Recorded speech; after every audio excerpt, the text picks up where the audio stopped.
I call this meeting to order. Welcome to meeting number 32 of the House of Commons Standing Committee on Citizenship and Immigration. Today, we will continue our study on application backlogs and processing times. I would like to welcome our witnesses for this panel. Today, in our first panel, we are joined by Rabia Alos, Director, Catholic Refugee Sponsors Council. We are also joined by Vikram Khurana, Chairman, Toronto Business Development Centre. And our third witness for our first panel is Oliver Thorne, Veterans Transition Network. All witnesses will have 5 minutes for their opening remarks, and then we will go into round of questioning. So I would request Rabia Alos, Director, Catholic Refugee Sponsors Council, to please begin. You will have 5 minutes for your opening remarks. Good afternoon to you all. I would like to thank you for the kind invitation. I am honored to be here today to speak on behalf of the Catholic Refugee Sponsors Council. In the time I have today, I would like to talk about retentions, immigration applications, and lessons to learn from the PSR program on backlogs. Immigration is one of the most important sectors of the Canadian economy. Immigrants are needed to keep the growth of our economy and keep Canadian pension fund afloat. IRCC recently proposed immigration targets of 500,000 immigrants per year to achieve this growth. The immigration targets have been increasing over the years. This increase influences the backlog levels. Immigration targets are directly related to the number of Canadians and permanent residents leaving Canada on an annual basis. The higher this number is, the lower the retention rate of the Canadian immigration intake is. Studies have suggested that the retention levels are as high as 50% of the immigration levels. IRCC never discloses retention numbers. We do not know how effective and efficient immigration policies are. Retentions are very important to audit. First, to optimize effectiveness of IRCC programs, and second, to know which immigration stream is more efficient. Knowing which stream has higher retention would give government direction where to direct immigration policies. Lower retention rates lead directly to higher backlogs. IRCC is obligated to inflate the annual landing targets to 500,000 to cover the economic loss of about 200,000 immigrants or Canadians leaving Canada annually. If that many are leaving, what good are the rules and the administrations are? Optimizing immigration retention is very important to have a successful and efficient immigration program, and hence reduce the load on the IRCC processing. The other issue that could be affecting the backlogs is how many applications are being submitted annually by the immigration industry to IRCC. If application numbers are exceeding the immigration targets in large numbers, those backlogs will keep growing. This issue was a big problem in the private sponsorship program until 2010. The refugee sponsorship application exceeded the refugee targets by multiple times. Sponsors were flooding the system with applications, and waiting times in some visa offices exceeded 10 years. Back then, IRCC introduced the quota system on the sponsorship agreement holders, the SAS, to limit the application intake and make it closer to the refugee intake. This forced SAS to sponsor vulnerable refugees who will pass the IRCC standards and ensure that the applications are completed properly. This could be a solution if IRCC is being flooded with applications far beyond the intake target. Other solutions could be a moratorium on applications until the backlog is cleared, or follow other countries' practice of limiting how long the application would be in the backlog before closing the file and require a new application. In some cases, backlogs are influenced by political interference, particularly in the refugee application backlogs, the political interference in priorities of the selection process is causing delays in processing of vulnerable refugees around the world. For example, the recent prioritizing of Afghan and Ukrainian refugees limited the processing of refugees across the world. The backlogs are troublesome to the sponsors because the sponsors do depend on volunteers, and those volunteers are involved with the refugees even before the application process. And when those volunteers are seeing that the process is taking too long, they lose interest and they're not interested again in working on this. In many cases, they're working with a refugee family, and the refugee family, after a couple of years, end up accepting refugee status in Sweden, Australia, or New Zealand and abandon their application, and the whole effort of the refugee is lost. Thank you very much. Thank you, Mr. Alos. We will now proceed to Mr. Vikram Khurana. He's Chairman, Toronto Business Development Centre. Mr. Khurana, you have the floor. You will have 5 minutes for your opening remarks. Thank you, Madam Chair. It's an honor to join you today. As a first-generation immigrant who came to Canada as an international student, I'm thankful to Canada and the opportunities afforded to me to establish a successful global business as an entrepreneur, and for being able to be in a position to help create thousands of jobs for Canadians. Today, I speak to you as the chair of Toronto Business Development Centre, also known as TBDC. It's a not-for-profit Toronto incubator that was established 32 years ago. And since our founding, we have helped over 9,000 entrepreneurs establish or scale their businesses. We have established a partnership with the city of Brampton called Beehive, which is the city's premier international incubator intended to attract global entrepreneurs.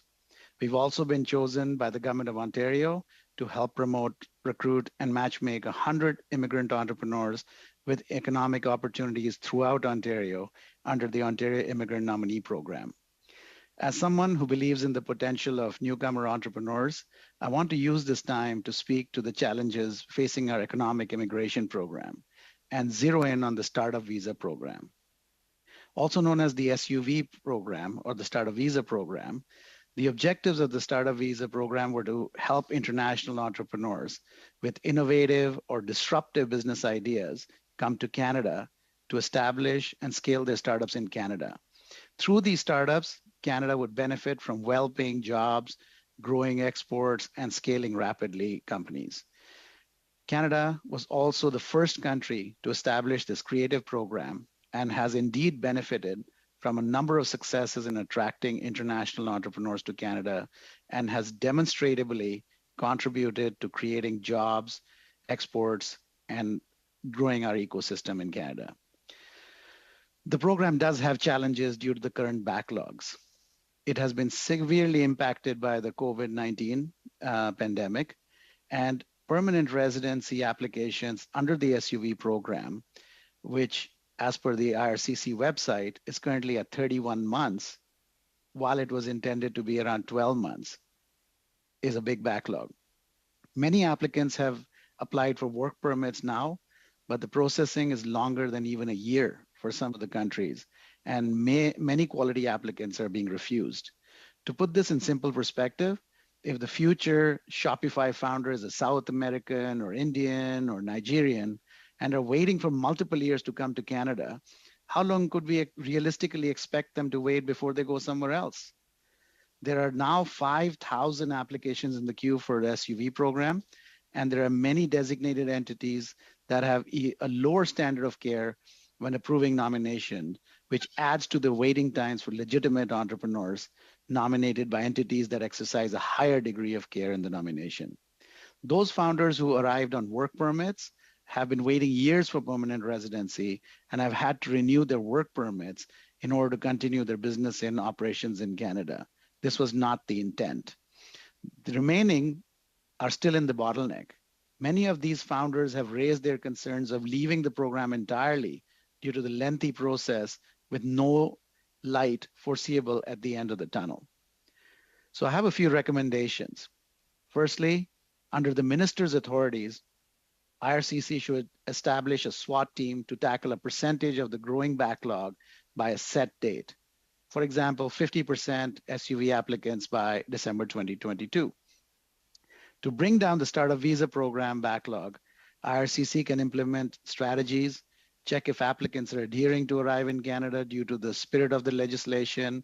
And a good example of that would be pre-screening strategy, which would allow IRCC to ask applicants to declare if they were investors of the same fund that they received capital from. A temporary public policy to facilitate a limited number of work permits for foreign nationals outside Canada under the SUV program, submitted via each designated entity, would allow for permanent residency applications to be processed from within Canada. A milestone process to expedite applications to the top. This would ensure that bad players aren't provided the opportunity to misuse the SUV program and further ensure that the most prosperous companies get to come to Canada and help our economy. An enhanced dedicated service channel or a concierge line to help designated entities troubleshoot process issues on behalf of the entrepreneur. This could also serve as a knowledge hub for frontline visa officer due to the unique nature of each of these applications. We should also focus on governance and enforcement. We should review designated entities, ensure program objectives are being met to assist innovative companies, integrity measures are in place, and IRCC de-designates those who are breaching their privileges. Finally, it's time to get rid of paper SUV applications and go digital.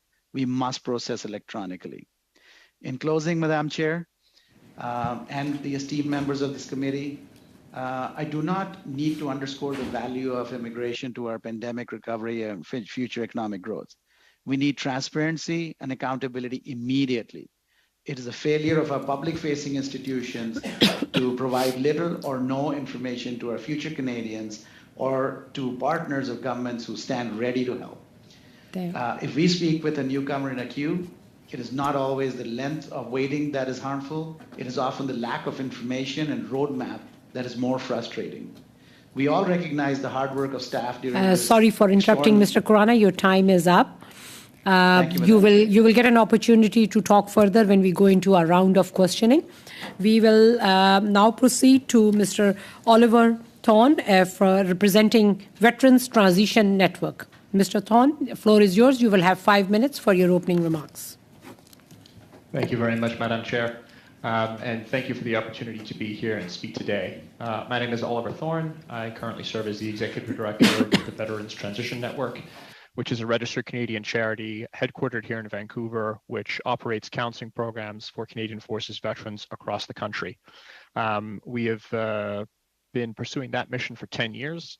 Last year in July and August of 2021, we were approached by a group of veterans who were assisting Afghan interpreters in their attempts to come to Canada with the impending fall of the Afghan government and the takeover by the Taliban. And so for the past year, we have been assisting with those efforts, directly providing financial support, safe housing support, and evacuations for applicants to the Special Immigration Measures Program. My comments today around immigration and backlog will specifically focus on those Afghan applicants to the Special Immigration Measures Program. So my points today are really centered around the idea that there is a real and a significant cost to the backlog and processing times for applications within IRCC. We have seen the direct cost at 3 levels. First, to future Afghan Canadians, to Canadian veterans, and to the charitable organizations that support both of those groups. So firstly, application backlogs are traumatizing future Canadians and ensuring that their transition into Canadian life is more difficult. To give a sense of why this is the case, we know from working with Canadian veterans for over 20 years that navigating a significant life transition is very difficult in the face of trauma and uncertainty. And for Afghans who have applied to the Special Immigration Measures Program, they are living with trauma and uncertainty on a daily basis. For many of these individuals, they served with the Canadian Forces in Kandahar, Afghanistan. And in August of last year, many of them moved from Kandahar to Kabul in an attempt to get on evacuation flights out of the country. In order to do that, many of them left behind their jobs, they left their homes, their support networks, and they moved from Kandahar to Kabul, and in doing so, sent a very clear message to the small and tight-knit communities that they left behind about the fact that they worked with the Canadian Forces. Because of that, many of them are now regularly moving locations in an attempt to stay undetected. They are unable to engage with the community and with opportunities around them for fear of reprisals by the Taliban. So for many of them, their children are not in school, they are unable to work, and they are unable to access what limited services the government of Afghanistan may have to offer them. Things like the justice system, medical care, and other services they cannot access for fear of their detection by the Taliban. This means that every day is stressful, traumatic, and uncertain for them. And these are future Canadians who will be coming to Canada. Those impacts will be felt by our systems once they arrive here. Our medical system will have to deal with chronic, untreated physical injuries and post-traumatic psychological injuries. Our education system will have to help thousands of Afghan children who have been out of education for a year catch up on their schooling. And our social services will be strained by the effects of family trauma, which could span across multiple generations. For each day that these folks stay in Afghanistan uncertain about their future, this problem compounds and compounds, and it will be felt once they arrive here in Canada, and their transition to being Canadian citizens will be much more difficult as a result. First and foremost, it is the morally right thing to do to expedite the applications of these Afghans who supported our Canadian forces during our mission there from 2001 to 2014. But failing that, it is the sensible thing to do for our government to expedite these applications. Moving on to my second point, the application backlog is also damaging to the mental health of Canadian veterans. Throughout our programs last year and in 2020, we have seen the impact of the fall of Afghanistan on the mental health and the well-being of Canada's veterans, to the point that our clinical network has held special consultations to prepare to deal with this issue. We notified our peer support network across Canada that this issue may arise in veterans communities. And we've sent many, many messages to veterans in our network across multiple platforms, letting them know that help is available if they are dealing with challenging feelings and emotions as a result of the fall of Afghanistan. But beyond just that, for the past year, many veterans have been the primary advocate and support for their Afghan interpreter colleagues that they worked with overseas. They have been providing emotional support, paperwork and administrative support, and in many cases, they have been providing financial support. This is coming at a direct Sorry for interrupting. Sorry for interrupting, Mr. Thorne. Your time is up. You will get an opportunity to talk further when we go into a round of questioning. So with that, I want to thank all the witnesses for their opening remarks. Now we will go to our round of questioning, and we will begin with Mr. Jenis. Mr. Jenis, you will have 6 minutes. You can please begin. Thank you, Madam Chair, and thank you to all the witnesses for coming to appear before us on this very important study. I'm going to start with, and this might take up all my time, I'm going to start with some questions to Mr. Allos. I wonder if you can share a little bit about the impact of backlogs on private sponsoring organizations. We've heard about delays of 3 years or more, and I'd imagine that when you have a community group that establishes a relationship with a family, that family's in a fragile or dangerous situation, and then they have to wait years trying to maintain contact while they wait for this application to be processed. I imagine that could be a very difficult and stressful experience on both sides. I wonder if you could share a bit more about what you've been hearing from different organizations that are involved in sponsorship. Well, most organizations, including the mean, Catholic and non-Catholic sponsors, they're going through the same thing. Most of the work on the ground is being done by volunteers. And those volunteers are doing it because they feel good about it. But dealing with the backlogs, it's stressing them out. I mean, you work with a family for a few years and then you find out that they're not coming in. In one case, there is a family that's a single mother with 2 kids or 3 kids in Africa. She has cancer while she's in a refugee camp, and then she cannot get the treatment locally. IRCC does not expedite the case, and she ends up dying, and 3 orphans are in the camp. The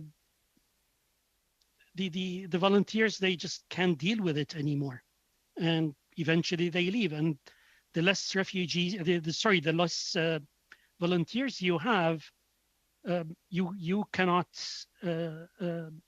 sponsor as many refugees as you would hope.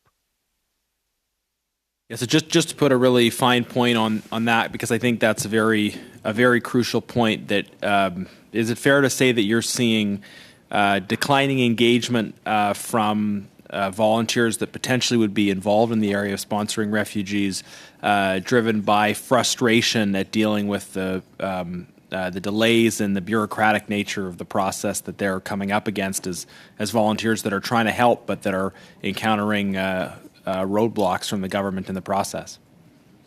Oh no, certainly. I mean, processing times is only one thing, but there are other issues. The regulations that are being imposed on sponsors. Volunteers are just not interested anymore. Thank you. I think that's important testimony for us to take note of. You spoke as well about how the prioritization of some groups displaces other groups, and I think sometimes politicians would like to pretend that there isn't scarcity when there is. The government often says when they're putting a new priority on in response to a new crisis that this won't affect any other existing applications. That has been the talking point from the government. Do you find that believable? And what are your reflections when you hear the government saying that that they can respond to crises in Afghanistan and Ukraine without it impacting other situations? No, of course not. I mean, we can see the delays are there. And actually back in 2015 and 2016, when the Syrian refugees became a priority, resources were pulled from different visa offices across the world, move them over to Syria and to Turkey so that they can get the 25,000 Syrians within a few months. But then refugees across like the rest of the world, they were left hanging. Right. So you know, when the government puts resources into one place, often, despite saying otherwise, they are pulling those resources from somewhere else. It seems that like one proposal for dealing with this would be to simply increase the overall level of resources that are in processing and to take those resources from somewhere else. So one possible route might be reducing the amount of money spent on direct public sponsorship and putting more into the processing of private sponsorships, which would probably increase the number of people who could be sponsored overall because you'd be leveraging more in the way of private dollars.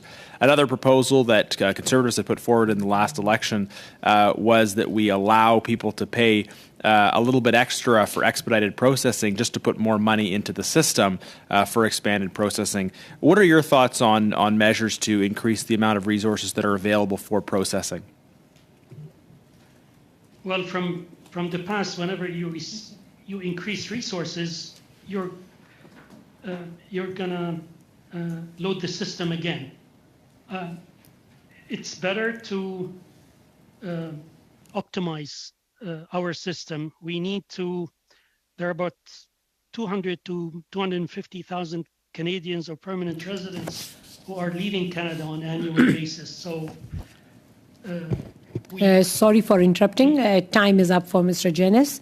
We will now proceed to Mr. Ali. Mr. Ali, you will have 6 minutes for your round of questioning. You can please begin. Thank you, Madam Chair, and I'd like to thank all the witnesses providing us with the benefit of your knowledge and experience today as we study application backlog and processing times. My question is to Mr. Khurana. First of all, I would like to thank Mr. Khurana and the Toronto Board of Business Development Center for your initiative with the City of Brampton's Economic Development Department Beehive Incubator Program.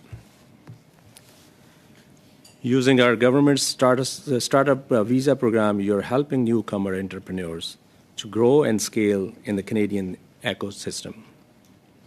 I want to ask you about your experience with the startup visa program. And I understand this is a program implemented by IRCC with the National Angel Capital Organization. Could you elaborate further on what step could be taken to help expedite bringing good companies here faster, and how can we best assist programs like Brampton's Beehive become leading incubator for international startups, attracting international entrepreneurs? Mr. Khurana? Sorry, was just looking for the unmute button. Thank you, Member Ali. Really appreciate your question, sir. First and foremost, we are very, very bullish about foreign entrepreneurs coming to Canada and setting up the next Google, the next Facebook, the next YouTube, and all these kind of very well-known companies right from the inception in Canada. And that's what this program was supposed to do.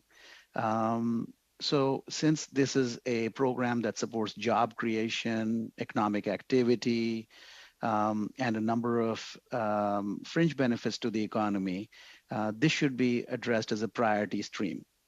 And the reason why it should be addressed as a priority stream is because this is the only economic immigration program federally.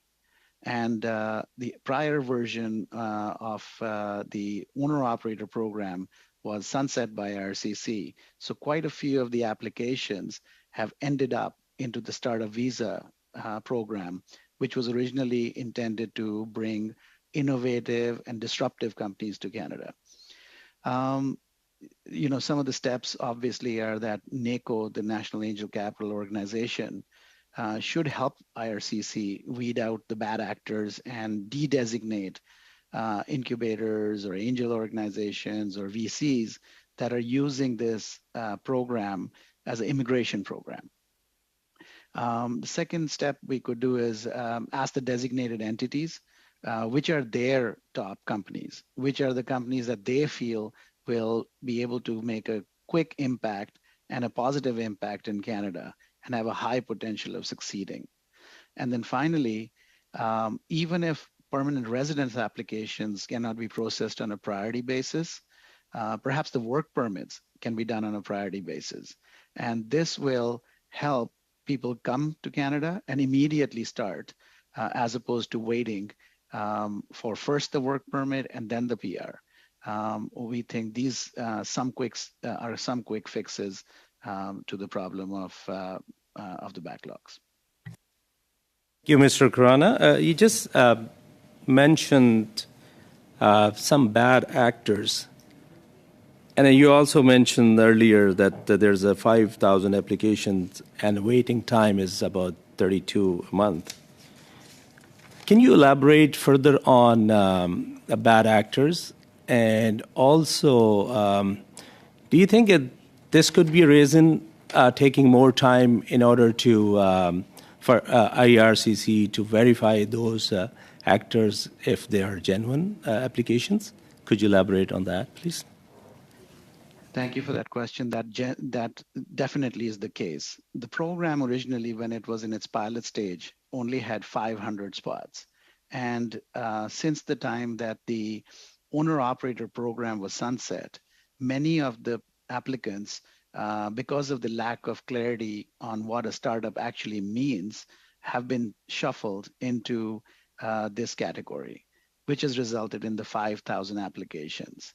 And in the grand scheme of things, where you had talking 400,000 or 500,000 annual quota, it's still not very large. But if there are problematic applications in the system that require a fair amount of due diligence on part of the immigration officer, then it slows the system down. Hence, it's important to stop the bad actors.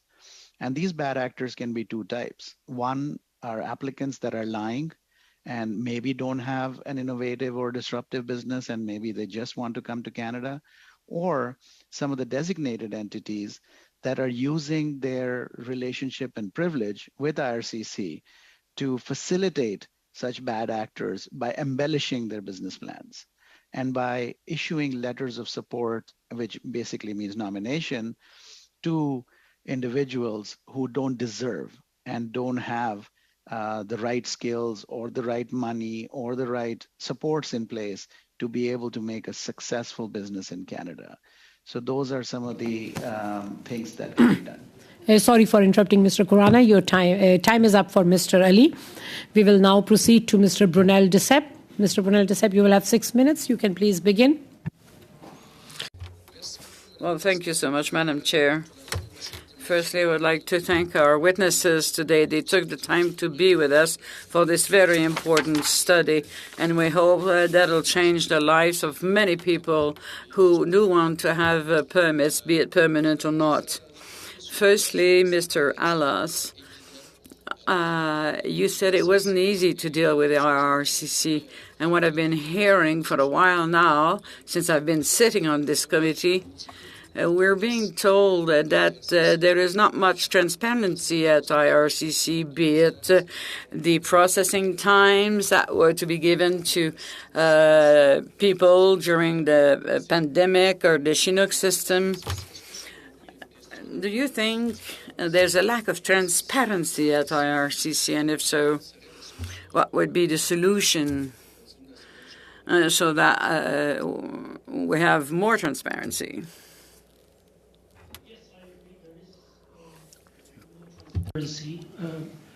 A lot of data that the IRCC is sitting on could be used to optimize the system and make it more efficient and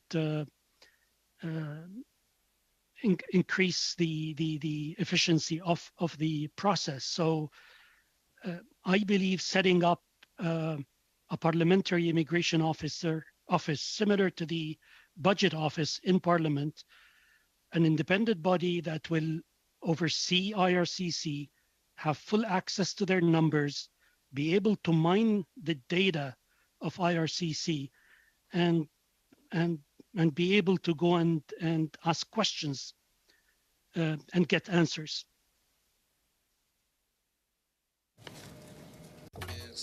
Thank you so much. Mr. Thorne, I have a question for you. We've noticed at the international level that there were some real emergencies for refugees. Naturally, there's Afghanistan, there's Ukraine today, Haiti after the earthquake. Wouldn't it be a good solution to have some kind of emergency mechanism at IRCC when there is an international crisis, be it a natural phenomenon or a political crisis? Do you think that we draw the lessons of what has happened before? And should we have an emergency process so that when there is such a crisis, we can welcome these people rapidly into Canada? Thank you very much for the question, Monsieur Bruno-Duceppe. Yes, I think that makes a great deal of sense to me. I have to give these comments with the caveat that my interaction with the immigration process has really been solely with this focus on the Afghan Special Immigration Measures Program. So my experience of immigration policy and process as a whole is somewhat limited, but certainly I can say that the immigration process for applicants to the Special Immigration Measures Program has been very slow, very challenging at times, uncertain and confusing. And I believe that that is as a direct result of the fact that the government was not prepared for the collapse of the Afghan government and the resulting humanitarian crisis. So it seems to me that having a task force or a team which is dedicated to responding to such emergencies would be to the benefit of IRCC, first and foremost, because these seem to happen with relative consistency over the years. If we look at Syria, if we look at Afghanistan and now Ukraine, and it seems from hearing from my other witnesses' comments that those crises directly impact the wait times and the viability of the applicants that they are supporting. So it seems to me that yes, a dedicated team that can be spun up to react to such crises would be of big benefit to IRCC. Merci, Monsieur Thorne. Thank you. I think I have a little bit of time for one last question, and then I will have asked a question of each witness. There are a lot of companies that complain about the delays involved in getting temporary foreign workers, and this was mentioned earlier today. There are people, and I'm not saying I feel one way or the other. I'd like to have your opinion on this, but is there a suggestion on the table if we did biometric screening when people came to the country and were involved in these processes, that this would make things faster? Do you think that's a reasonable approach?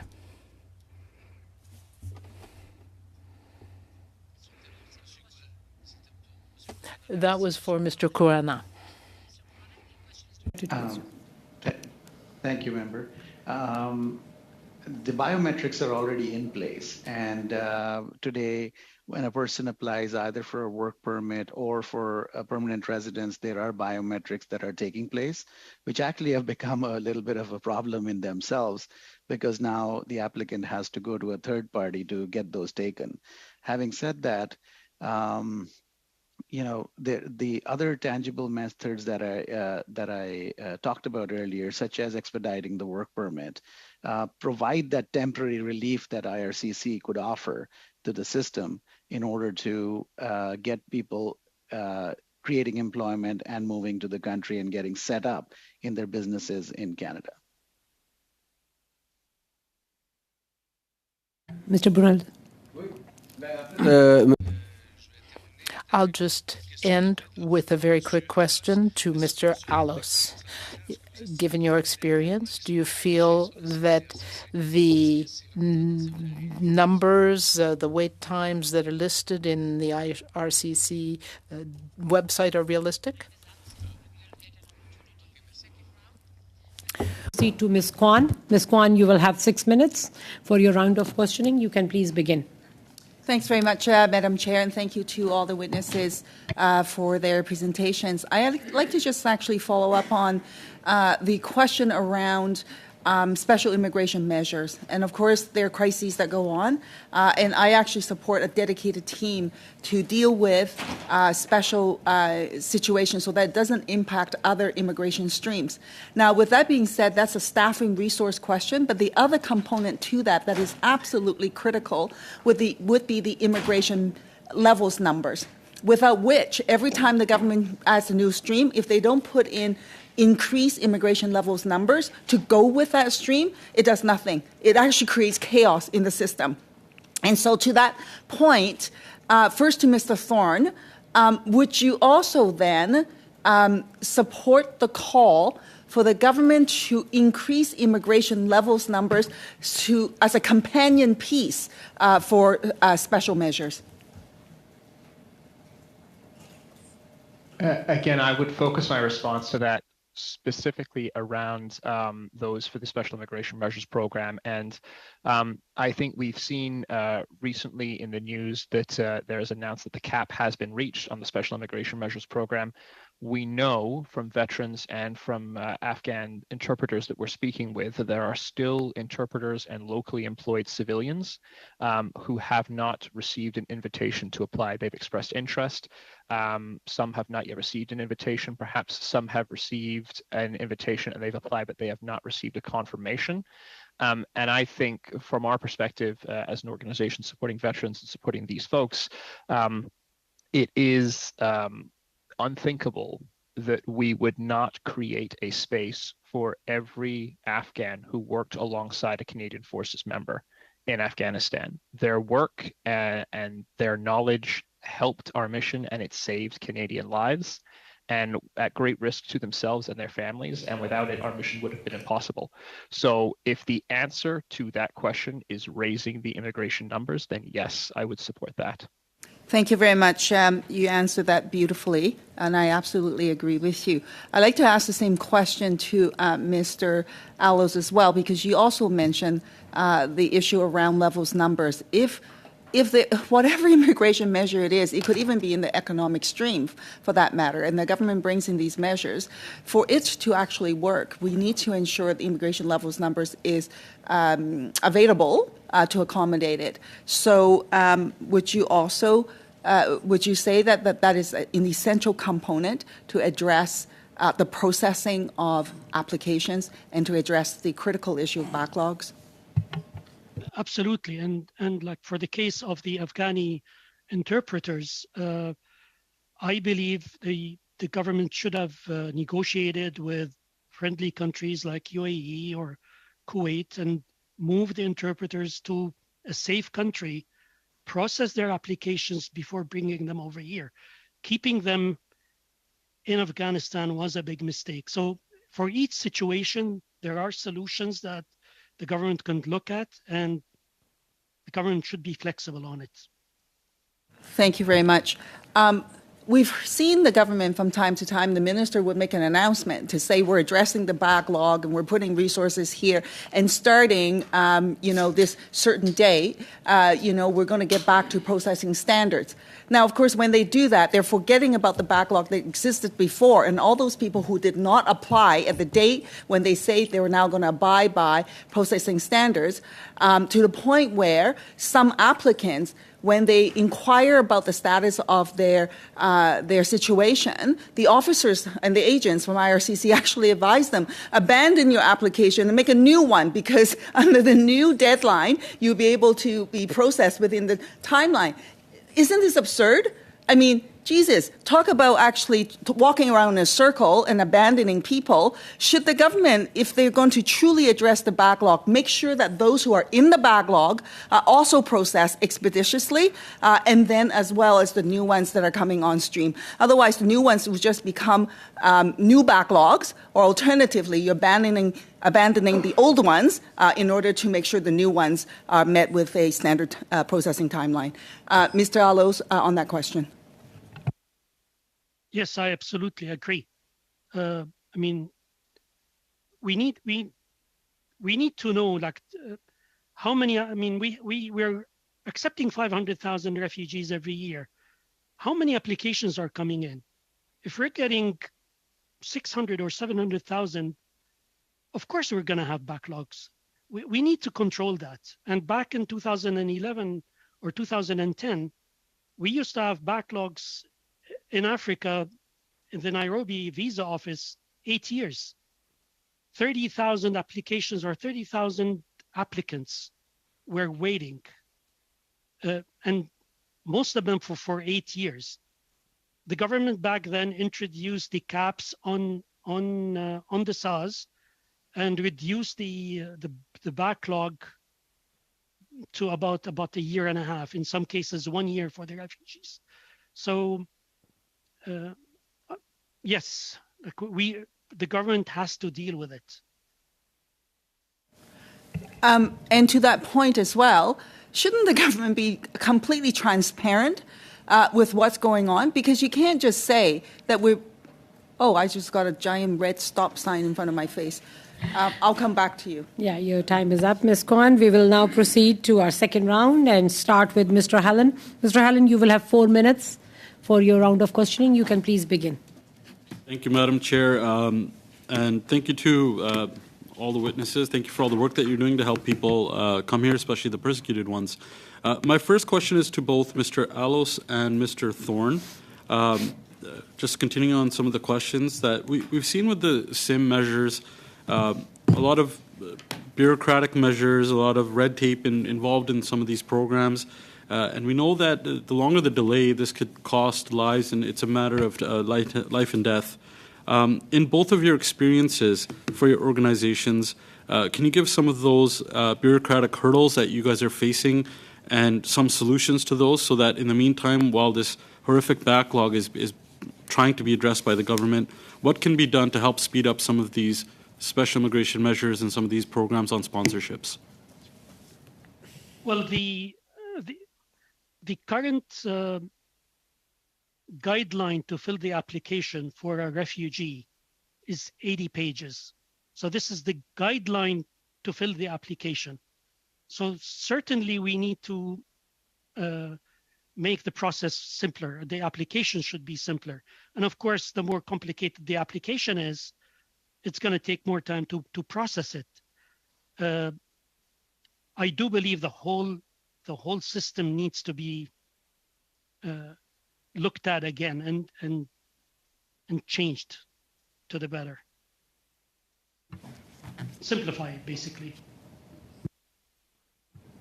And I could speak from our experience. I think we have seen a great deal of variability in terms of how quickly applicants to the Special Immigration Measures Program are processed. That is somewhat of a black box. We are unsure as to what is holding those applications up in many cases. That information is not passed to us. It's passed directly back and forth to the applicant. So we don't always know. Often I would say we do not know, but I can tell you certainly that one of the challenges that is hampering the evacuation effort and the effort of getting people out of Afghanistan is the fact that they are required to go to a third location to perform biometric verification before they can come to Canada.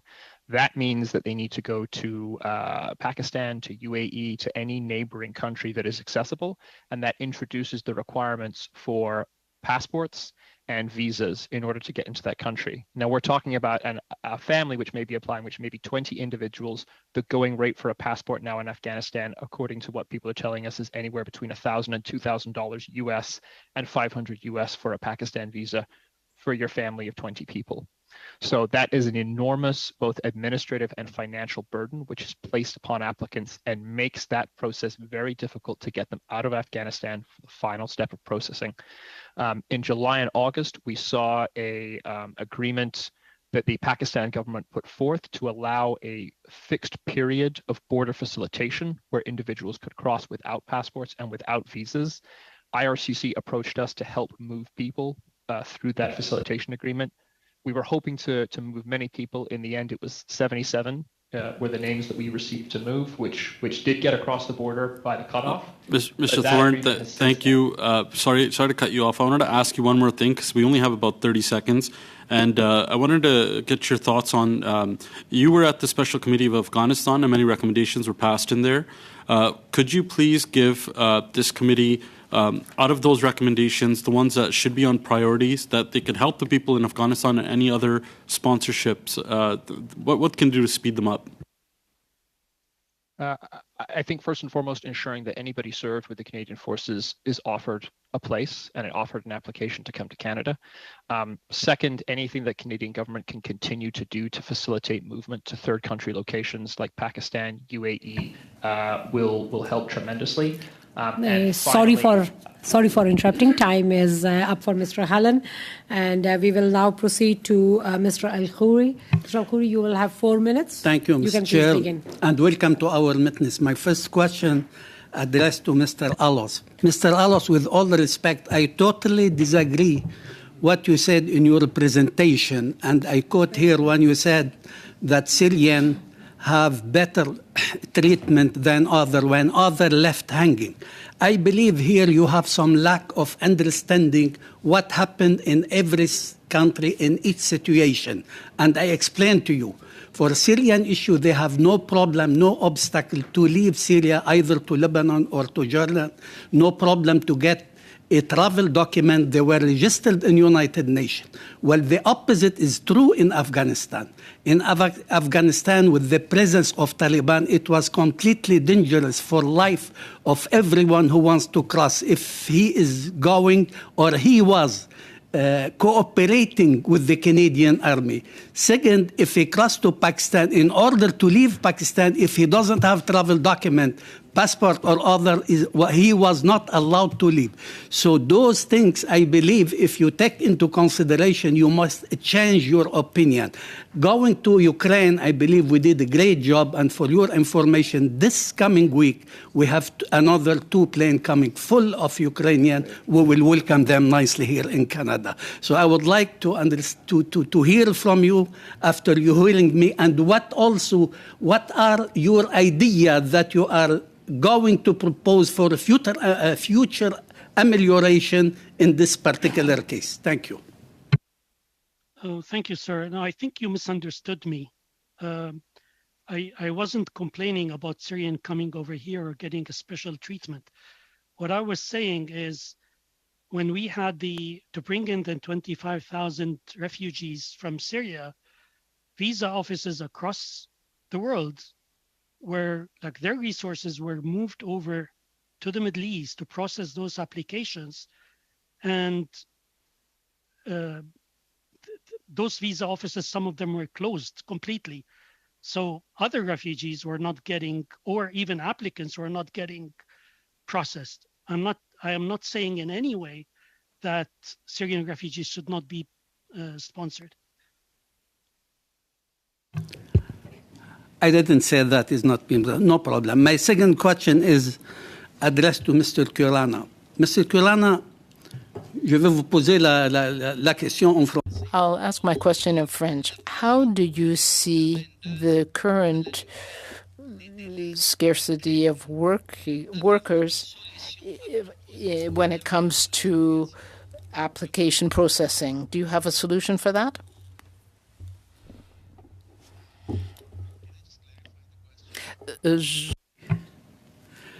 Mr. How do you evaluate the present workforce shortage here in light of the delay of treatment? Do you have idea or solution to propose in order to make the situation better? What are your suggestions for a better treatment or better solution?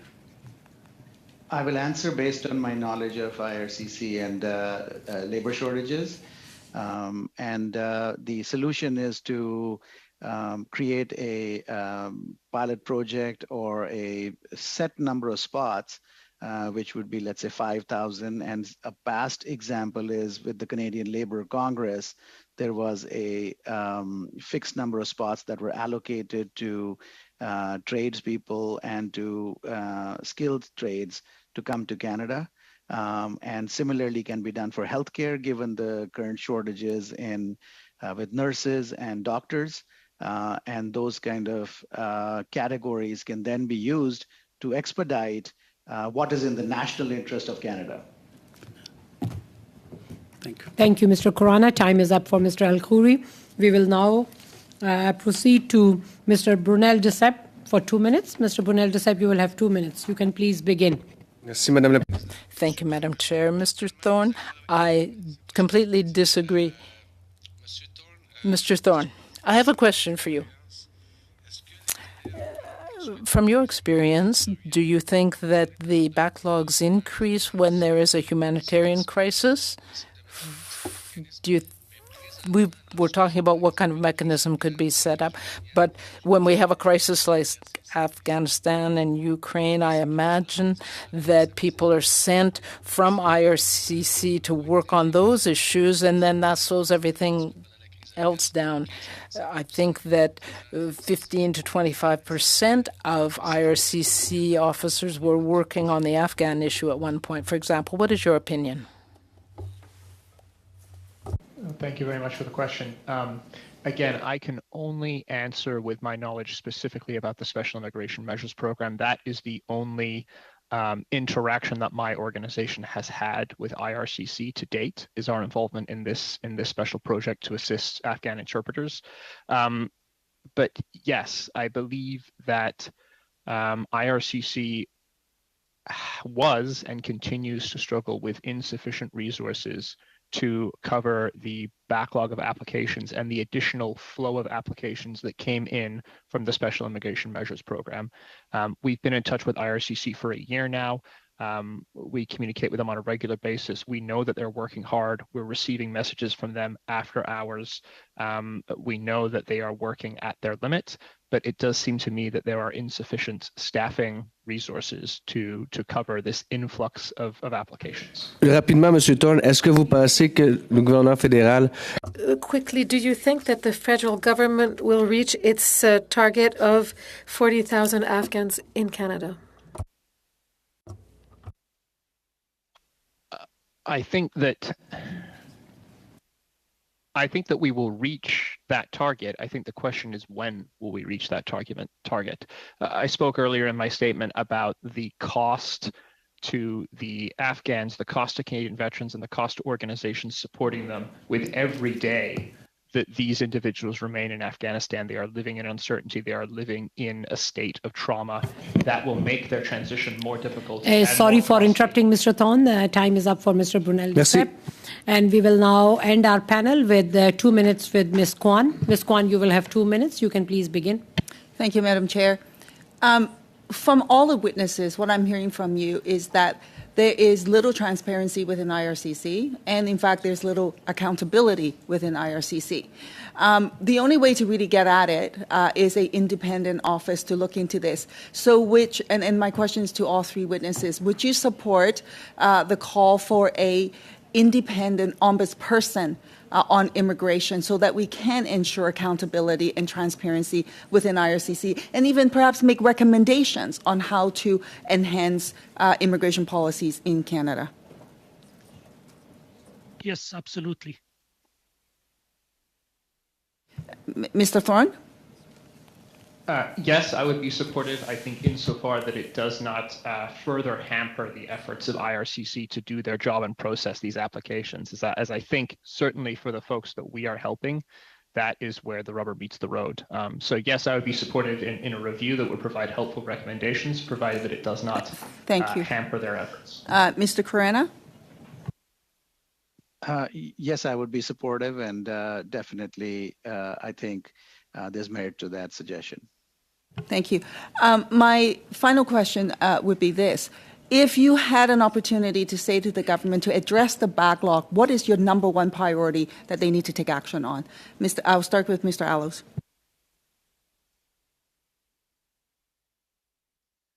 We need to look at the retention numbers. 200,000 Canadians are leaving Canada every year, and we have to bring in more immigrants to cover for those. We need to find out why Canadians are leaving the country. Okay. Mr. Thorne? I would close by saying expedited applications are an upstream intervention to preventing traumatic, social, and other detrimental costs to our society and to new Canadians coming to Canada.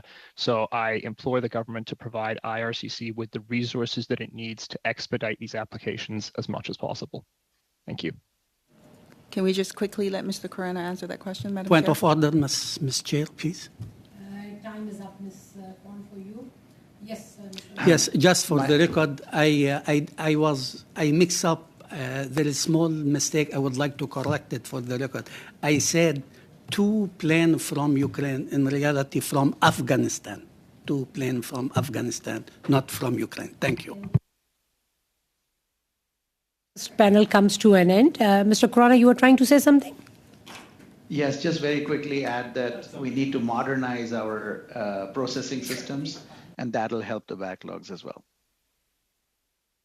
With that, on behalf of all the members of this committee, I really want to thank all the witnesses for appearing before the committee and providing important information as we continue our study on the processing time. You can stay on if you want to for the second panel, or you can leave also. I will suspend the meeting for 2 minutes so that we can do the sound checks for the next panel. Thank you. Thank you. Thank you, Madam Chair. Thank you. Merci beaucoup. Thank you to our witnesses and welcome.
Thank you. If we can have attention, please.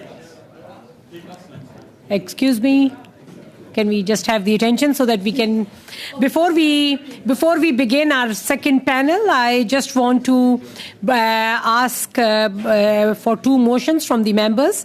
The first one is that the clerk of the committee make the necessary arrangements for an informal lunch meeting with the Parliamentary Committee for Labour and Social Affairs of the German Bundestag from 12:30 to 2 p.m. on Wednesday, October 5th, 2022 in room 430 Wellington Building. Yes, the German. Is everyone okay with that? Yeah. Good.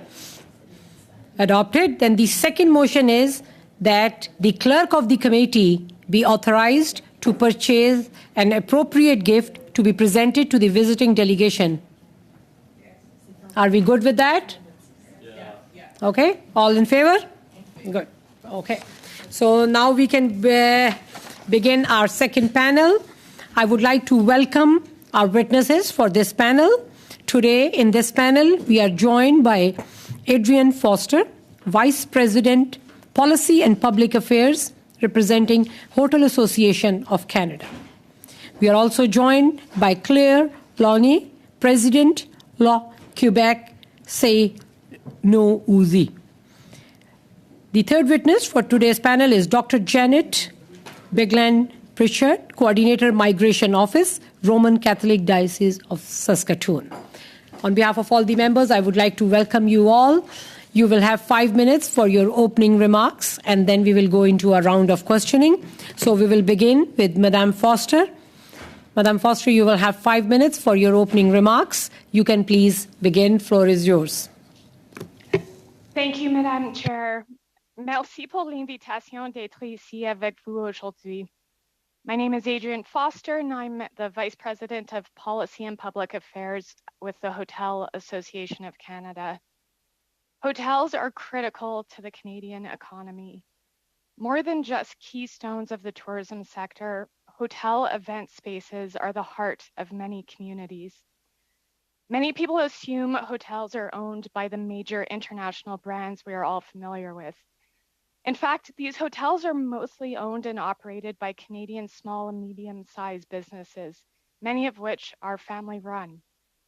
Hotels employ people in all regions of the country during all seasons. And we hire a greater proportion of women, new Canadians, and Indigenous people than other industries. People are the lifeblood of this industry. As you can imagine, COVID-19 has had a devastating impact on Canada's travel and hospitality sector. When COVID hit, the tourism sector lost 1 million employees. We welcomed back many this summer, but frequent lockdowns and instability forced some to leave permanently for other sectors. As of today, the tourism sector is still short about 200,000 employees. And that's more than other industries like retail at 110,000 or construction and manufacturing at 90,000 each. I'd like to be clear, our members want to hire Canadians. And hotels have adapted to the changing work environment by offering more flexible hours, higher wages, signing bonuses, and workplace programs. But the reality is that with record low birth and unemployment rates, and with boomers retiring en masse, there is simply not enough people in Canada to fill these vacancies. An August survey of our members found that 69% were forced to limit room availability to maintain service standards. 75% had to deploy staff to jobs they were not hired for. The situation on the ground for hotels is not sustainable. And as demand for travel continues to surge, immigration will be key to our industry's recovery. And the hotel sector is an excellent employer for new Canadians. We have opportunities for those with limited language skills.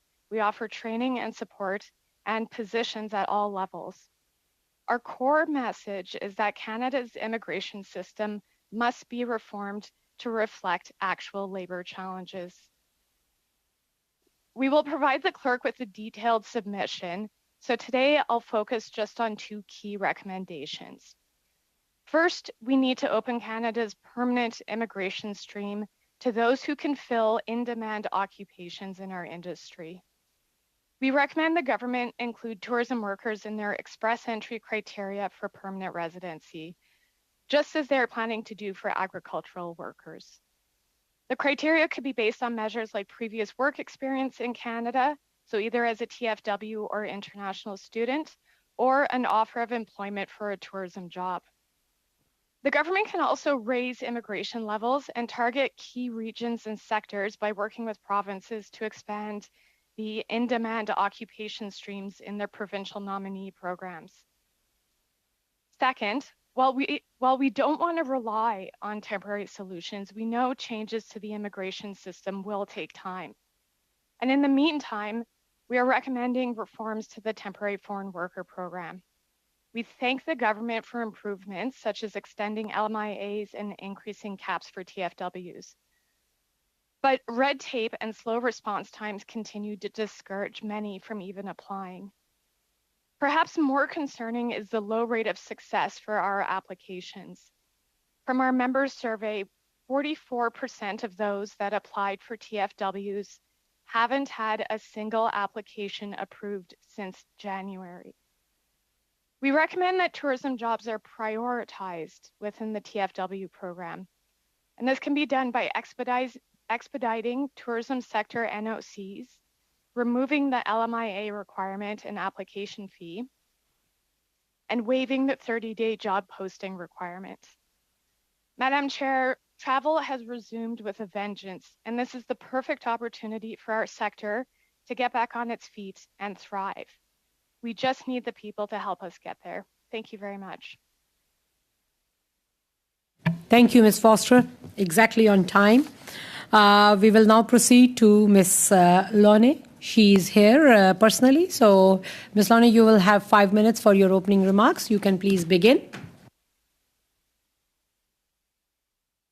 À l'ensemble des membres du comité de me donner l'opportunité de m'adresser à vous aujourd'hui, particulièrement en personne, c'est vraiment un plaisir. Donc, mon nom est Claire Launay, je suis la présidente de l'organisation Le Québec... Oh.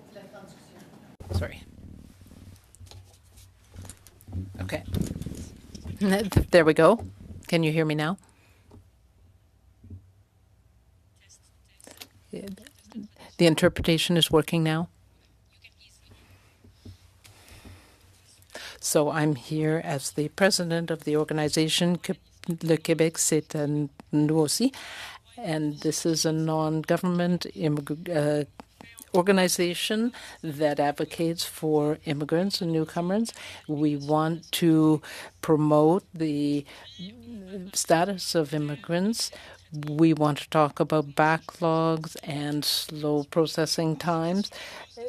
We want to also talk about the causes of the problems. Of course, COVID has had a major impact on IRCC's activities, but we think that the problem is much broader and deeper in the department.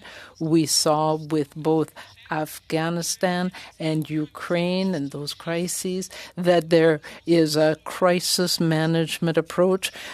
Resources are shifted around to manage these crises, and then the regular processing of permanent residence, work permit, and student visas doesn't get done properly.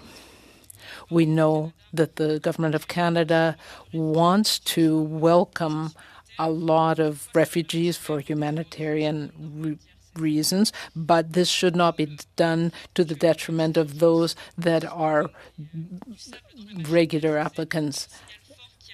They are sending, therefore, a strong signal that changes are needed. We see that the backlogs are huge. We have about 2 million people that are in these backlogs. For example, we have thousands of students that don't get their student visas. We have a huge number of people that are in Canada, but they don't have the work permits to work. They're still waiting for their work permit.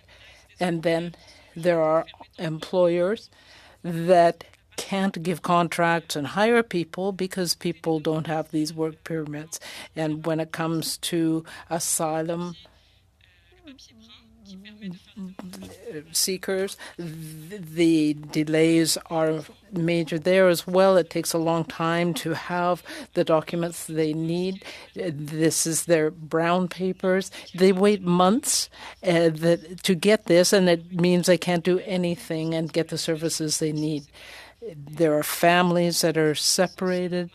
There are women who give birth without their husbands able to be there with them. When it comes to permanent residence, the problem is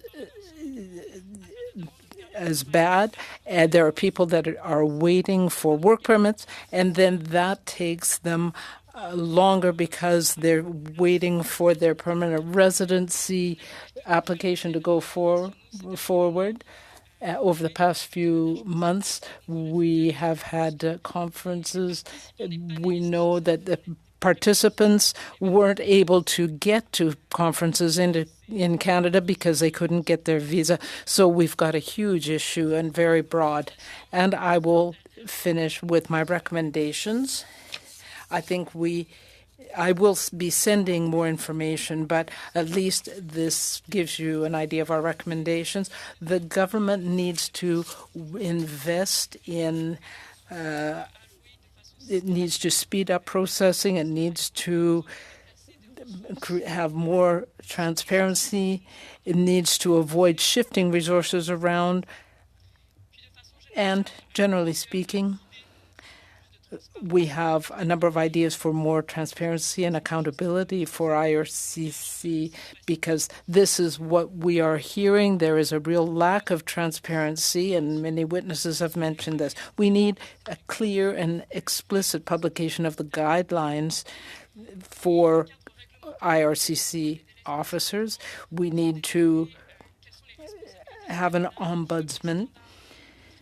We need to know what the responsibilities are. I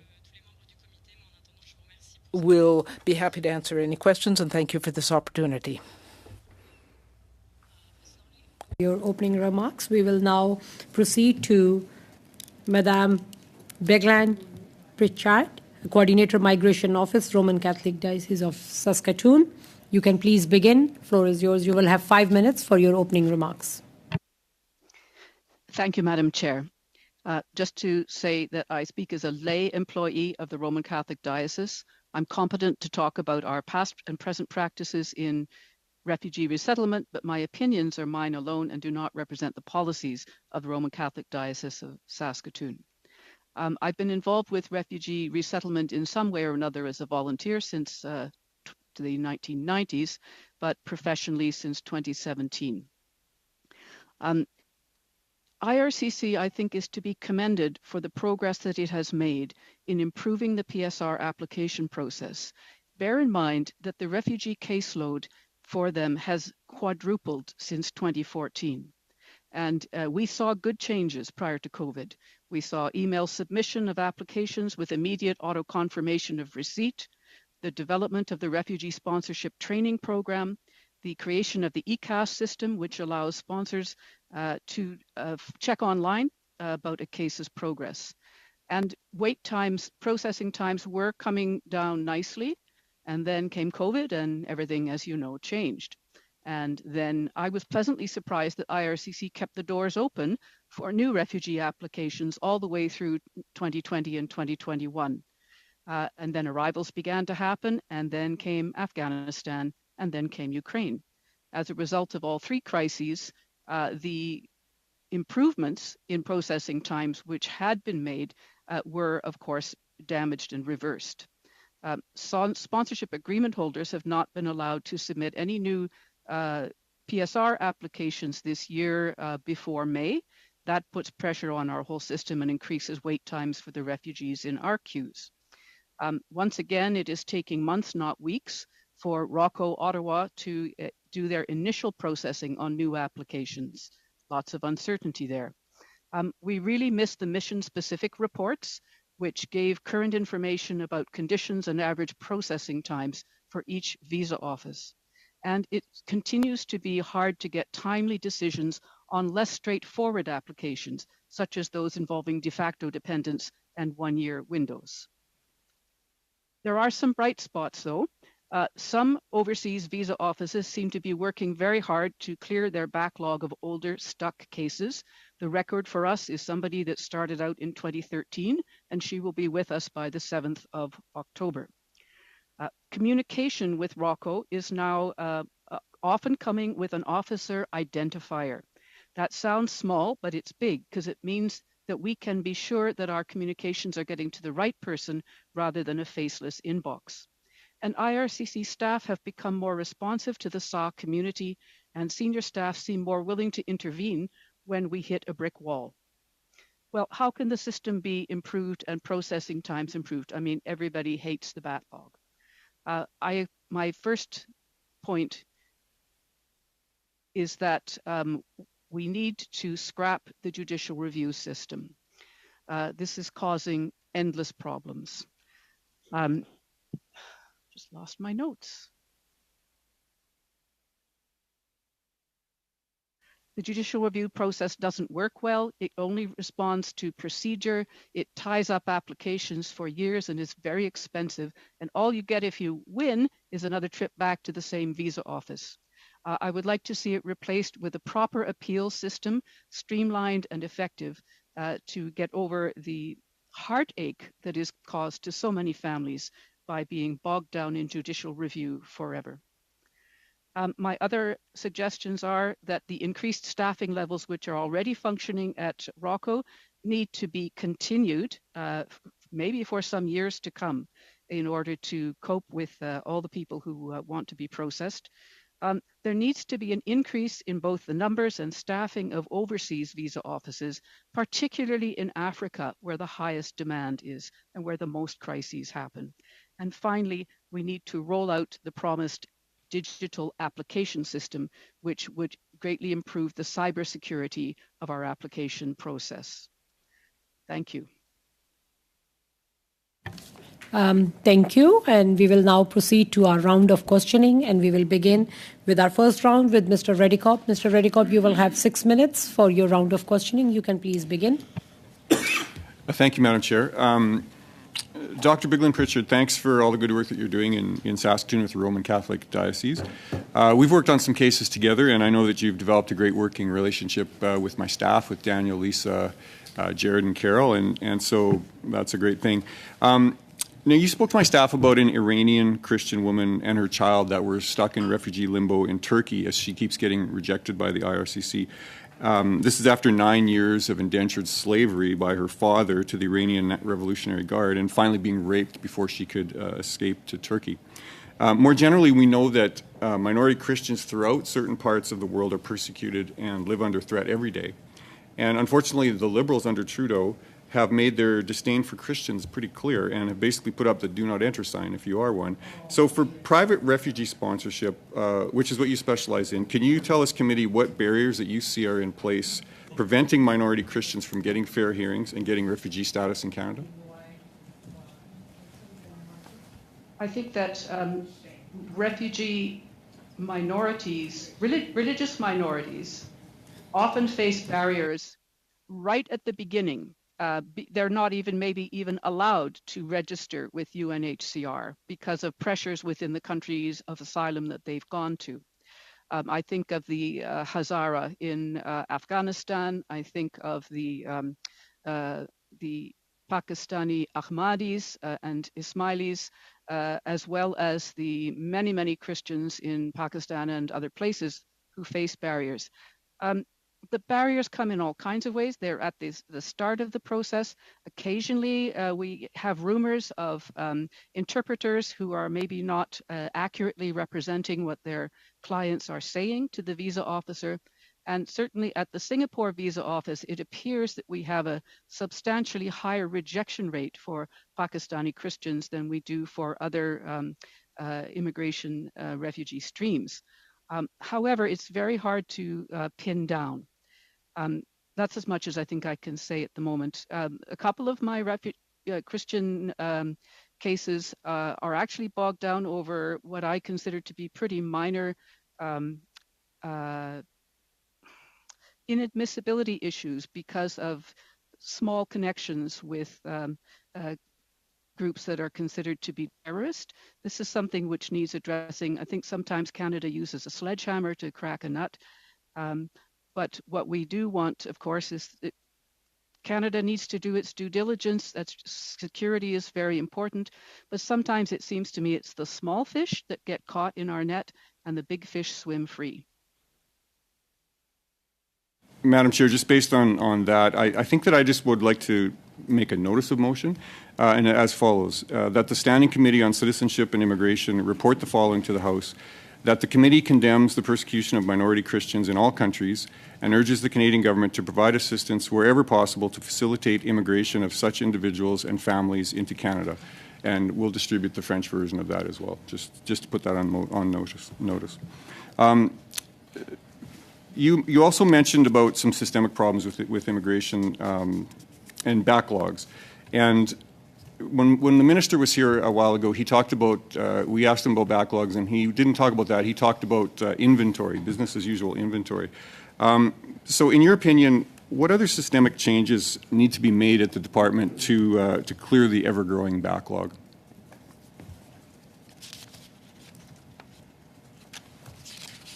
I think that we have to remember that the work that they are doing is incredibly complicated. There's so many moving pieces. A lot of the problems that impact backlog are not of Canada's making. They're always responding to a new situation, like people rolling logs on the river.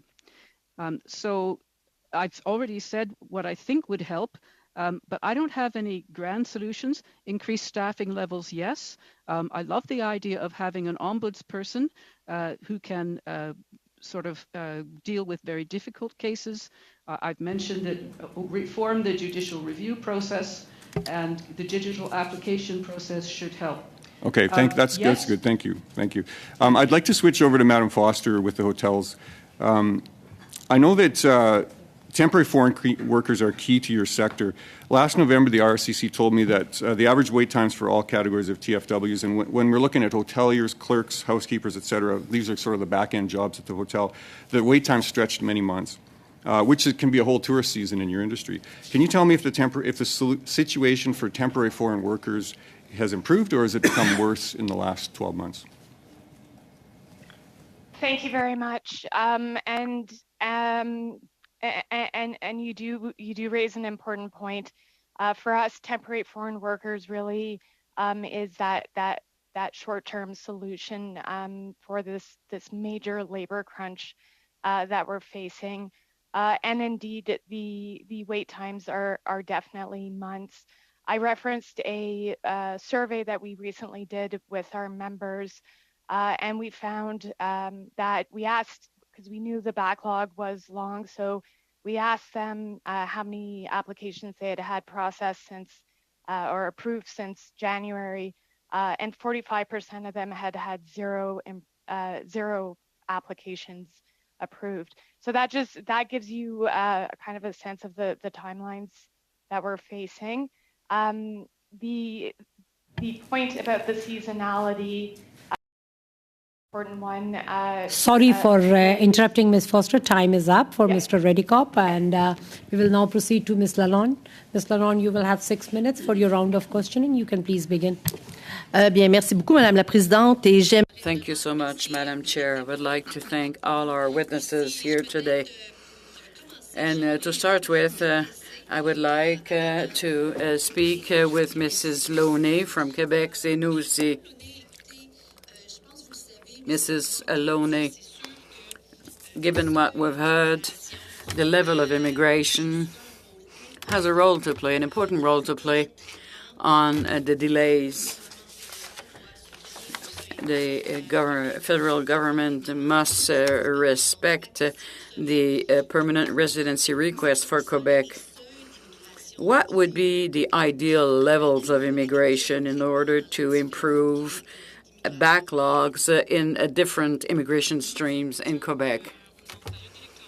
Well, there's an election right now in Quebec. It's a very delicate topic. It is a provincial domain, so I won't answer that. But what we've noticed is that for the last 2 years, our RCC did not dealt with all the requests within the Quebec levels. So IRCC should first respect the Quebec levels of immigration. Then we can talk about efficiency. Thank you so much. Unfortunately, we're not in camera because we could have had a good conversation on this topic, on this issue. But after the provincial elections, maybe you could share your ideas with us. According to you, what kind of improvement can we bring about to the system so to deal with the temporary residency or the permanent residency applications and the provincial and federal processes could be simplified? Well, we could substantially increase the IRCC budget. The yearly budget is not up to the importance of this department for the Canadian economy. We talked about 1,000 more employees that will be into the department, but it's not enough given all the backlogs. You need a better management of files. There are a lot of inefficiencies here and there. One piece of the puzzle breaks down, then we have to start the whole process from zero. There should be better ways to go about it. We see that there is an issue, an important issue, important enough that today we say IRCC has an opportunity here to look at all its processes. Now, as far as dual work, naturally, because it's two processes, makes it more difficult, but there is some duplication.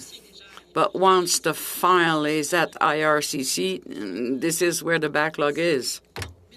So duplication of effort is not really a problem. Thank you so much.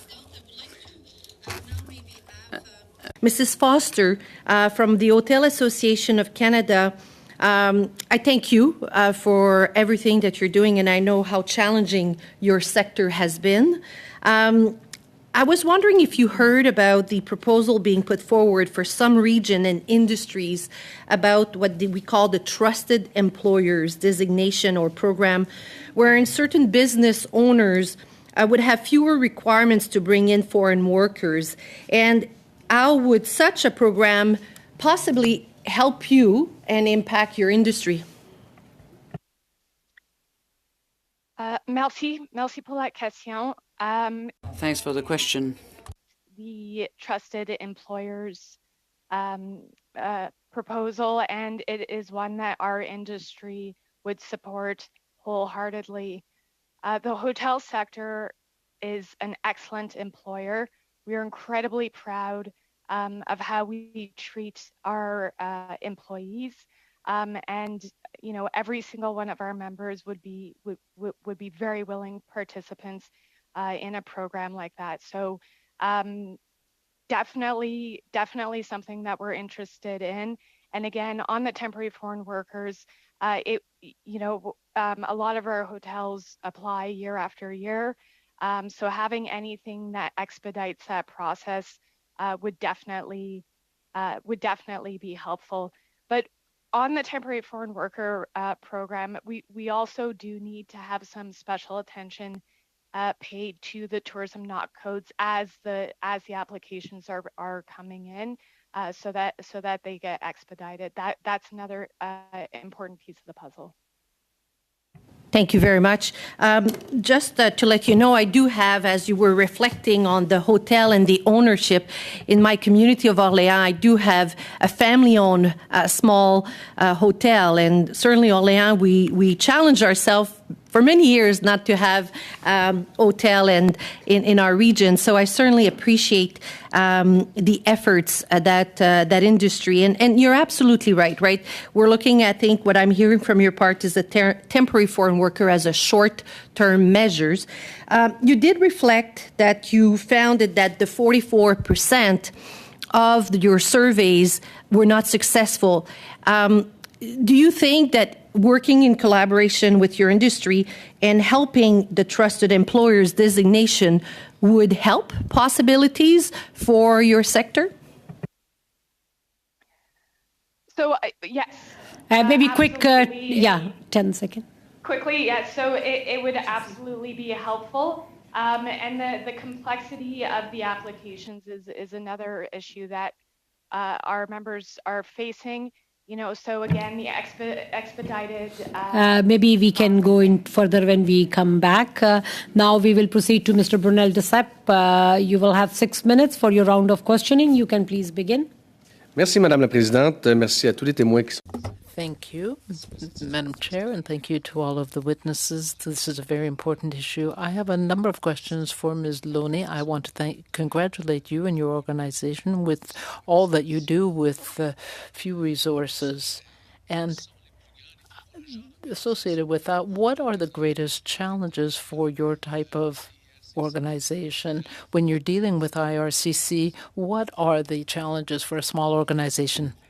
Well, I would say that for immigrants, and we are immigrants, it's difficult to communicate with people, and that's the reality of our organization. It's hard to get answers when we ask things or make requests. We'd like to have a more transparent process to know how decisions are made so that we can figure out where the problems are. Well, if an ombudsman position was created, would that create more transparencies? Yes, absolutely. It's indispensable. There are a lot of systemic problems at IRCC that need to be looked into by an independent person, and concrete solutions suggested. You mentioned in your opening report that the IRCC should have a sort of emergency process, and we propose something in that line to the government. So I would like to know what you think of that. Well, the idea would be to have a unit or an area of IRCC to deal with humanitarian crises. There would be full-time staff devoted to that so that when there is a crisis like Afghanistan or Ukraine, then resources wouldn't have to be pulled from other areas to deal with it. So that's something we would support. According to your experience, thank you for being concise. What kind of absurd situations have you faced or heard about? Well, there are a lot. In fact, that's the norm. Sometimes people are repeatedly asked for documents from people who have been selected by Quebec, and yet they are being requested by the federal level to provide certain documents, and that creates an additional burden for them. And then there are delays in the processing. When we talk about processing delays, is that the case under all types of programs, whether we're talking about students, permanent, temporary work permits? The department announced in January and August that there would be more money available to deal with that. Do you hope things will come back to normal? There are delays at every level, temporary, permanent residents, as was mentioned. Sometimes things can work very quickly, but then 1 million people are still in the inventory without their applications being processed. So we see that there are major differences in processing times. I think that you deal a lot with people from Francophone Africa and the offices there. Are there problems with those visa offices more so than elsewhere? Well, we get a lot of messages about the processing times that are much longer. There seems to be less capacity. When we talk about efficiency and speed, We want to make sure that applications are dealt with fairly. We have heard about discrimination against Francophone students from Africa. So regardless of what decisions are made to accelerate processing, we have to make sure that discrimination does not happen. Does it happen sometimes that when measures are put in place to speed things up, sometimes it goes in the other direction because things are done too hastily? Yes, we need more transparency. We need to know how Chinook, for example, works. How does this tool actually operate? And then we could make recommendations. So do I have some more time, Madam Chair? 30 seconds? 30 seconds. Well, do you have a final message for the committee? I think that I would just say that the situation is quite serious. We have fewer than 40 million people in Canada. We need immigration, so we need to be creative and think outside the box, as we say. Thank you very much, Ms. Launay. Thank you. Minutes, you can please begin. Thank you very much, Madam Chair. I just want to carry on with Ms. Launay with the question. On the issue around backlog, it is significant. It's pretty well in every single stream. And though the government says, we've put in resources here and starting from this date, we'll now abide by processing standards. So for the people who's been in the backlog, who's not applying after the date, what do you think the government should do? And should we just sort of ignore those people and let them sort of keep on waiting and waiting? At some point in time, I suppose, their application would be processed? No, I think we should absolutely prioritize files that have been the longest in the backlog. These people have chosen Canada for a reason, and we definitely need them.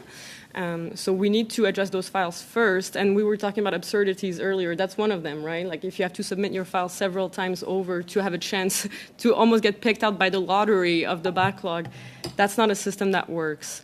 So absolutely pick the files that are there that have been there the longest. But also, I think we need a framework to sort of determine what is Canada's responsibility once the standards of processing have been surpassed. Like once we're after 12 or 18 months, let's say, of processing, maybe we lift some criteria, or we just need to decide what can Canada do for those people, because they've been waiting. Sometimes people have put their lives on hold with their immigration process, and we can't just let them stay in the dark like we do right now. Well, thank you very much. I think you just answered my next question, and that is to say, for people who are stuck in the system year after year after year, at some point in time, a decision has to be made. And so to your point, then I guess for the government to needing to expedite the application or even waiving the requirements. So short of criminality issues, for example, that they should actually get their application processed. Is that the kind of thing that you're talking about? Yes, for sure. I mean, I'm not going to decide what criteria should be lifted, but I think this is something we should be definitely looking at. Yeah. Thank you. I wanted to actually turn to this question around migrant workers because Ms. Foster raised the issue around the need for the tourism sector. Now, of course, Canada also have over 500,000 people who are already here. And these are individuals whose work permits has expired. Much of it has to do with, for example, the COVID period. And some of them actually from the restaurant sector and from the tourism sector. Should the government be regularizing those individuals and giving them the opportunity to fill these openings and labor skill shortage that's required in Canada? So to Ms. Foster. Sure, thank you. I think the biggest focus for our industry really is to ensure that tourism does right now have a real opportunity to recover and thrive, but we do need people. We're in the people business. We need people for that, and we want a system that really responds to high demand occupations and sectors with growth potential. So your point about some of these migrant workers who are already in the country is an excellent one. And we fully support creating a path to permanent residency for existing temporary foreign workers. They've already established relationships with their employers. They have networks in Canada, and they have a proven track record of being, excellent community members and economic contributors. So 100% support this idea of a path to permanent residency. Sorry, and that means regularizing them now, because some of them actually, their work permits has expired because of COVID, right? And during COVID period, they actually lost their jobs because the restaurant or the hotel business weren't having tourists. So those individuals are here without status. So we should regularize them, just so that I'm clear in understanding your answer to that. Yes, one of our recommendations is to open up permanent residency for people who have work experience here. So, short of any issues, and if the work permit just expired, I think they would be excellent candidates for long-term immigration. So, yes. Thank you very much for that clarification. On another sort of area of processing delays and the impact of that, we heard there's discriminatory practices in certain countries, in certain regions. And so, for example, for Quebec, for Francophone-speaking African applicants, oftentimes they will actually get rejected. Ms. Lune, I'm just wondering, in your experience through your work, do you have specific regions to which you're concerned with processing delays? Yes, Western Africa in general has seen worrying levels of rejections. I think IRC has the numbers, but between like 70 to above 80% of rejections, specifically for study permit applications, yes. And obviously, because these are Francophone countries, most of these students were bound to go to Quebec. Thank you.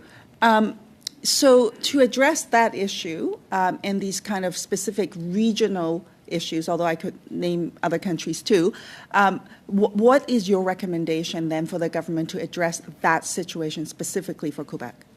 I think it all comes to allocation of resources. We have, I think, we don't have enough visa offices and processing centers. Sorry for interrupting. Time is up for Ms. Kwan. We will now proceed to Mr. Reddycop. Mr. Reddycop, you will... Okay, Mr. Hallen.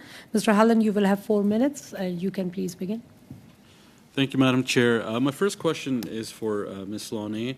First of all, thank you for all that you do and the advocacy with the limited resources, like my friend Alexis said.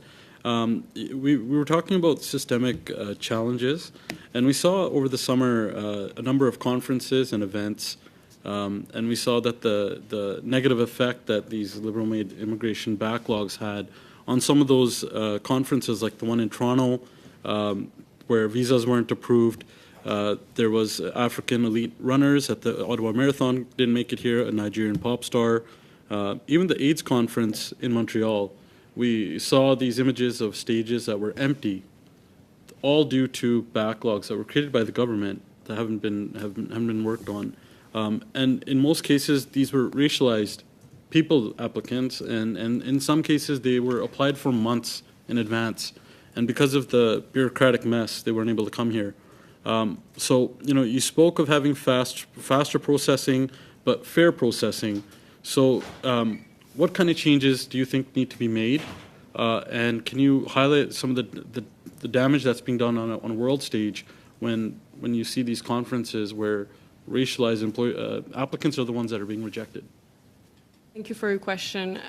Well, when it comes to visas, we sort of get to the root of how immigration works in Canada, because not everybody needs a visa to get here, right?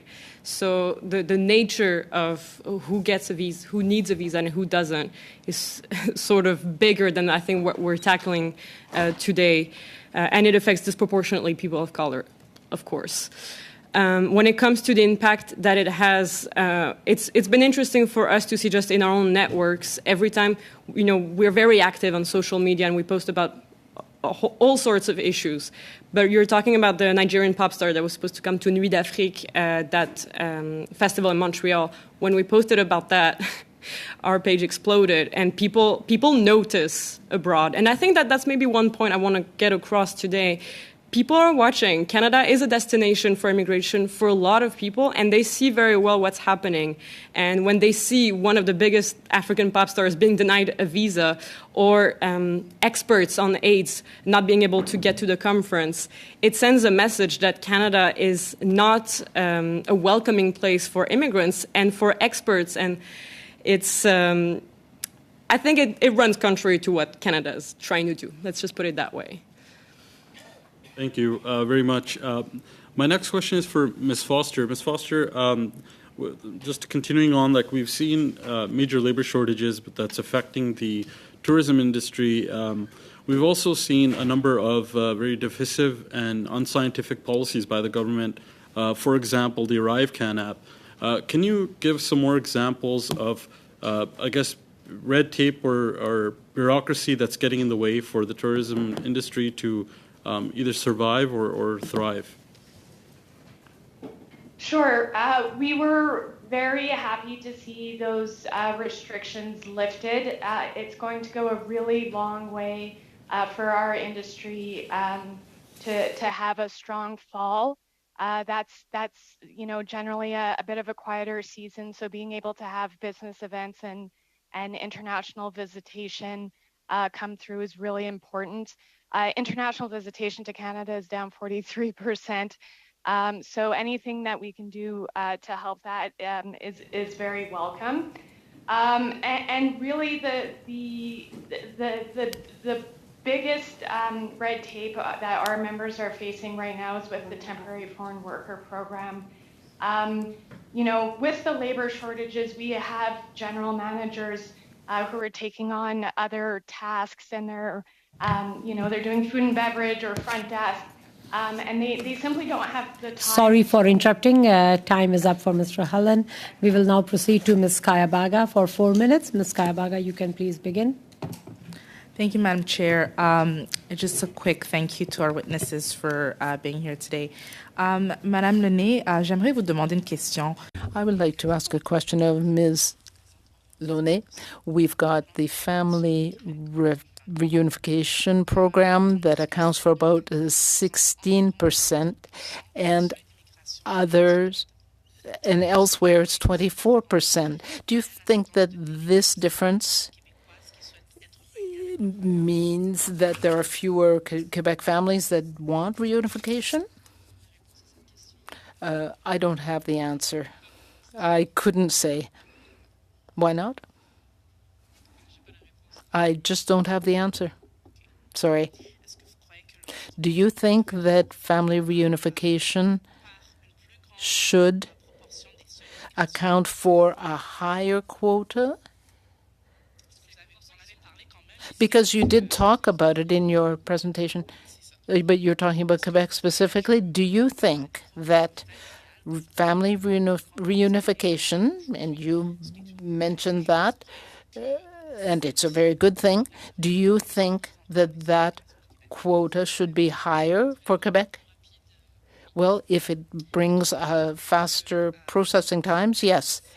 Do you know that last year the annual quotas were actually exceeded for Quebec? Well, perhaps it was catching up from the year before. Well, are you aware that there is a quota that Quebec has suggested, and we actually were able to exceed that in Quebec? Oh, that's very good. Thank you. In Budget 2022, the federal government committed $385 million to increase processing capacity for various immigration streams, including the worker stream. Could you comment on what changes you're expecting to see in your industry in regards to this commitment? Sure. We were really happy to see some movement in the right direction in the last budget. Specifically, there was a commitment to increase the cap for TFWs for hotels from 10% to 30%, which was a fantastic thing to see. And again, additional resources for processing is always helpful. At the end of the day, we're really looking to whatever we can do to amend this system to really allow some sectors that have really high growth potential to fill some of those high demand occupations. So any additional funding and resources is absolutely a step in the right direction. Thank you. So to address the wait times and processing delays, IRCC has also introduced various measures such as exempting permanent and temporary residence applicants who are already in Canada from the immigration medical examination requirements, which will help about 180,000 people to save time and money. What's the impact for your industry on this?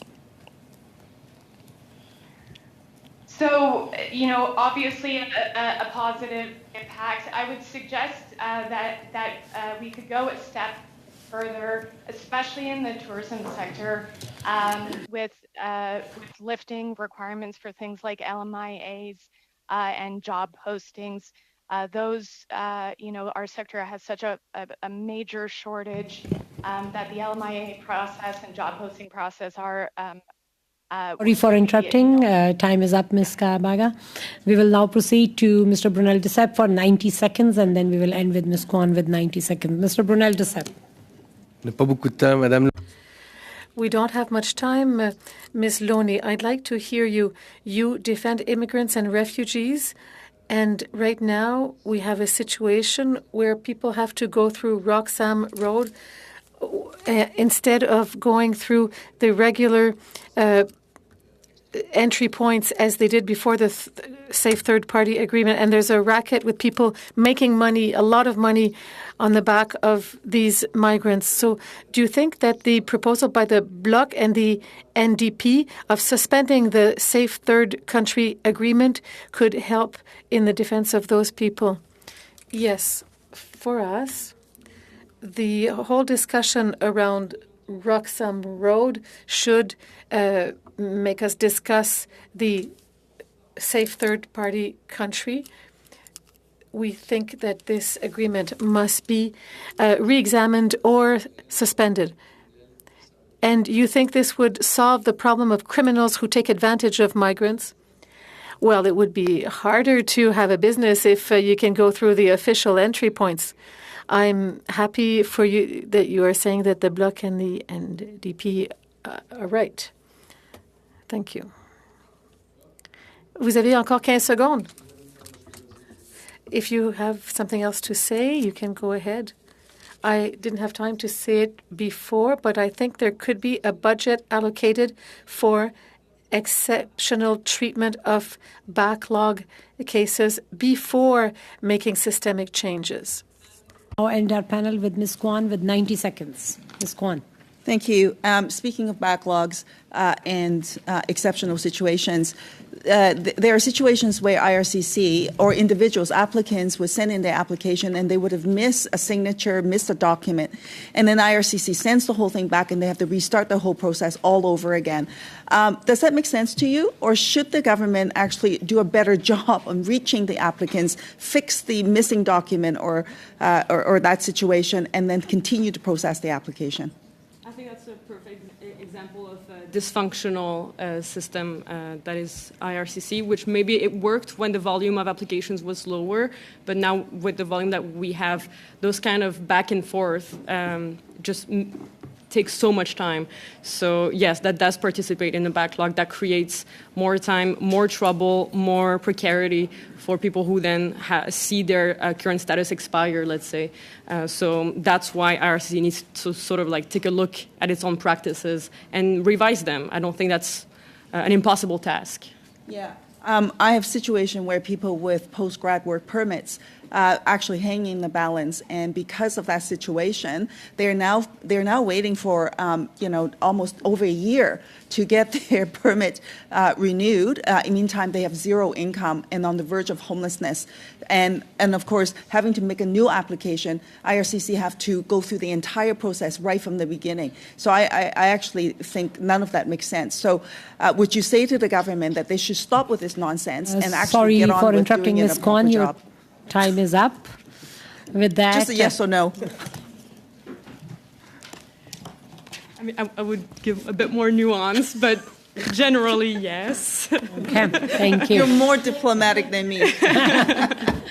With that, our second panel comes to an end. On behalf of all the members of this committee, I really want to thank all the three witnesses for taking out the time and providing important testimony towards this study.